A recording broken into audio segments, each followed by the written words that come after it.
À notre chronique Parents tout simplement, aujourd'hui, introduction au concept de littératie à la petite enfance, des cadres de référence au Nouveau-Brunswick, les définitions, et on va attaquer, après quelques semaines, les pratiques gagnantes. Nous avons avec nous en studio Madame Diane Lacroix, qui est orthophoniste au service Parle-moi. Bonjour Diane. Bonjour Michel. Et Nadia Bourgeois, intervenante en littératie en milieu préscolaire. Bonjour Nadia. Bonjour Michel. La littératie nous fait grandir, la famille fait foi de tout, et au cours des prochaines semaines, vous allez voir que la famille, c'est la base de tout, c'est la famille. D'abord, pour nous en parler de l'introduction au concept de littératie à la petite enfance, Diane, de quelle façon? À notre chronique Parents tout simplement, aujourd'hui, introduction au concept de littératie à la petite enfance, des cadres de référence au Nouveau-Brunswick, les définitions, et on va attaquer, après quelques semaines, les pratiques gagnantes. Nous avons avec nous en studio Madame Diane Lacroix, qui est orthophoniste au service Parle-moi. Bonjour Diane. Bonjour Michel. Et Nadia Bourgeois, intervenante en littératie en milieu préscolaire. Bonjour Nadia. Bonjour Michel. La littératie nous fait grandir, la famille fait foi de tout, et au cours des prochaines semaines, vous allez voir que la famille, c'est la base de tout, c'est la famille. D'abord, pour nous en parler de l'introduction au concept de littératie à la petite enfance, Diane, de quelle façon on peut redéfinir un peu la littératie au cours des dernières années et se fier aussi sur le plan qui a été installé sous le gouvernement Galland? C'est ça, au prime abord, je veux clarifier qu'est-ce qu'on veut dire par petite enfance. Quand on parle de petite enfance, c'est les enfants de 0 à 5 ans.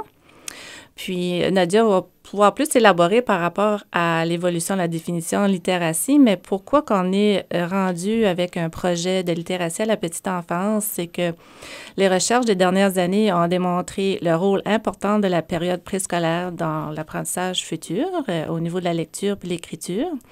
Ça fait vraiment, oui, il y a un lien entre les expériences vécues en bas âge puis les effets sur les apprentissages. Il faut tout de suite, ce qu'on disait avant d'entrer en ondes, c'est intervenir tout de suite le plus vite possible, mais pour ça, il faut vous avez des statistiques aussi qui font dire que plus c'est pris rapidement, plus il peut y avoir un impact positif. Oui, c'est ça. Selon les dernières évaluations au niveau des enfants qui rentrent en maternelle, il y a à peu près 25% des enfants d'âge préscolaire francophones qui sont à risque de présenter des difficultés futures au niveau des apprentissages scolaires.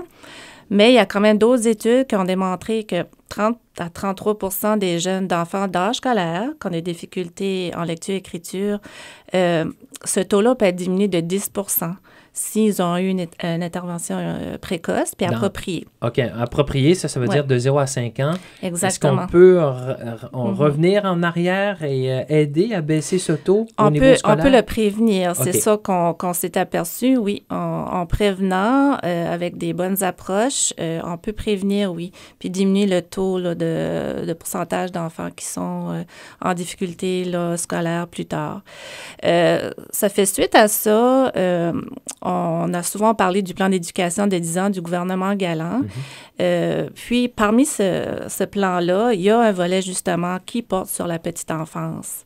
Puis, de ça a découlé plusieurs initiatives pour, justement, améliorer le développement des compétences là, en littératie pour la petite enfance. Puis, ça a mené à ce qu'on appelle un cadre de référence pour le Nouveau-Brunswick. Puis, si les gens sont intéressés, il est disponible là, sur le site web du gouvernement du Nouveau-Brunswick.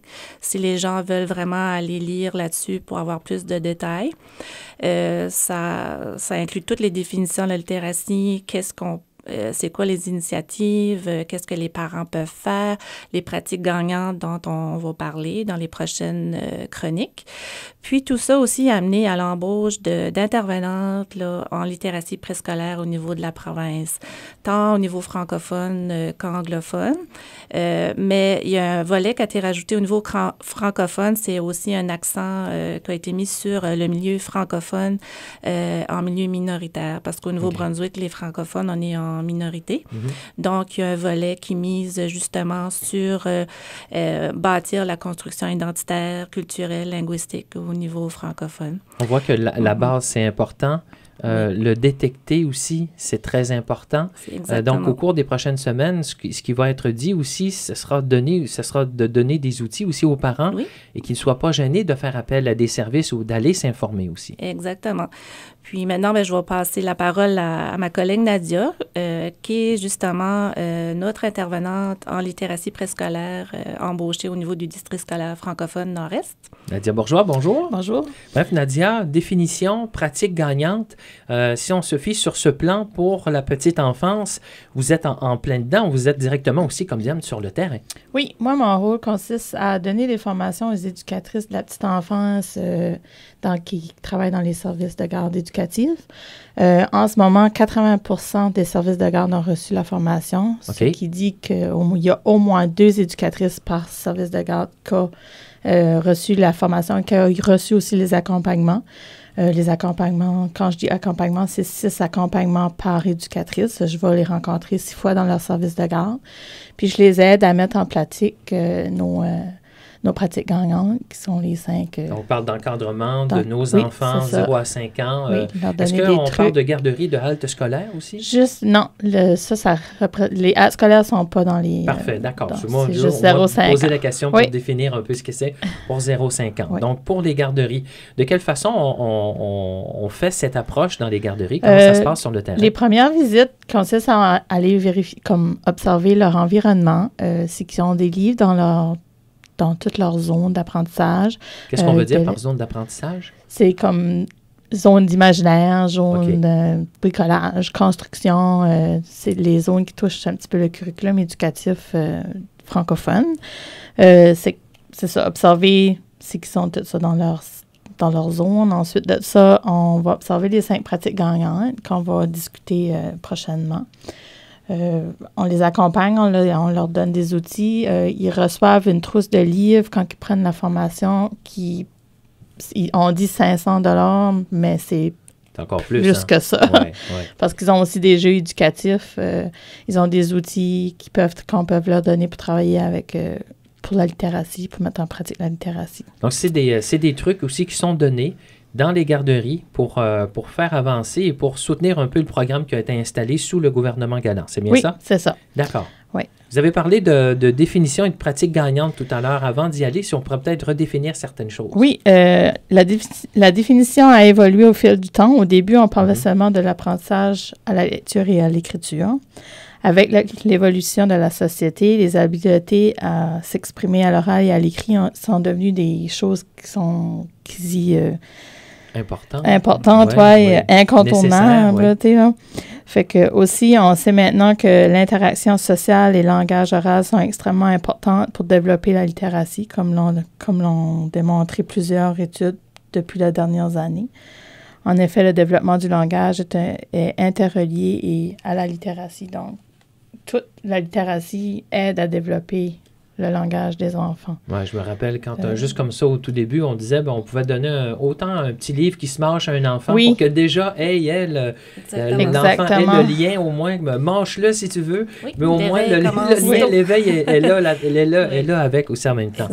Ça commence à la base. Oui. Donc, aujourd'hui, on ne parle plus seulement de la lecture et de l'écriture, mais aussi de la communication, du langage oral, en plus des autres domaines du développement. Cela nous a amené à faire le cadre de littératie puis à développer 5 pratiques ou domaines que l'on appelle les 5 pratiques gagnantes. 5 pratiques gagnantes qu'on épluchera au cours des prochaines semaines. Peut-être juste nous en parler un petit peu, juste nous les définir un peu une après l'autre. On a parlé, jouer, chanter, lire et écrire. Quand on parle de lire et écrire, on parle d'éveil. Non pas de savoir lire c'est vraiment d'aller éveiller les enfants à écrire et à lire. Ces 5 pratiques gagnantes-là peuvent être appliquées partout, en tout temps, partout avec les adultes, les parents, les grands-parents, les frères, les sœurs, à la maison. Dans les services de garde, ils font beaucoup d'éveil à la lecture et puis ça va quand même assez bien. Et c'est aussi aux parents à prendre le relais parce que quand on regarde aussi le niveau scolaire, on aurait peut-être tendance à dire, maintenant que notre enfant est à l'école, ça doit continuer. C'est pas parce que notre enfant va à la garderie qu'en tant que parent, le travail est fait. Là. Être parent, c'est 24 heures sur 24. C'est C'est jusqu'à des fois 35, 40 ans. On est toujours C'est parents pour de la toute vie. façon. C'est pour la vie. Et c'est Oui. toujours de l'accompagnement. Ça peut changer, mais quand on parle de préscolaire, c'est là l'importance d'agir en Oui, tant le que parent, parent en tant qu'équipe. a le rôle primaire d'éducateur au niveau de son enfant dès la naissance et ça se continue à l'école. Et le gros du travail se fait durant la période préscolaire, comme on disait tantôt. Donc, l'adulte, il y a un rôle important, là. Un rôle majeur, c'est le modèle de l'enfant.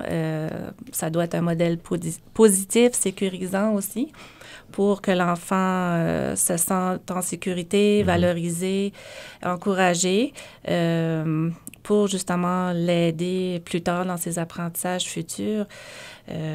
Faut quand même, oui, lui fournir un certain encadrement, mais il faut aussi le laisser explorer, expérimenter, suivre ses intérêts. Donc, le rôle de parent est primordial là, pour les apprentissages futurs à l'école et aussi dans la vie. Là. La famille d'abord. Oui. Exactement. Au cours des prochaines semaines, nous allons écrire, lire, chanter, jouer et parler. Ah, ça, parler, ça va. Merci Oui, de hein? vous être présenté ici en studio aujourd'hui. Et au cours Ça des fait prochaines plaisir. semaines, nous éplucherons ces 5 pratiques gagnantes maintenant ici au Nouveau-Brunswick. Merci.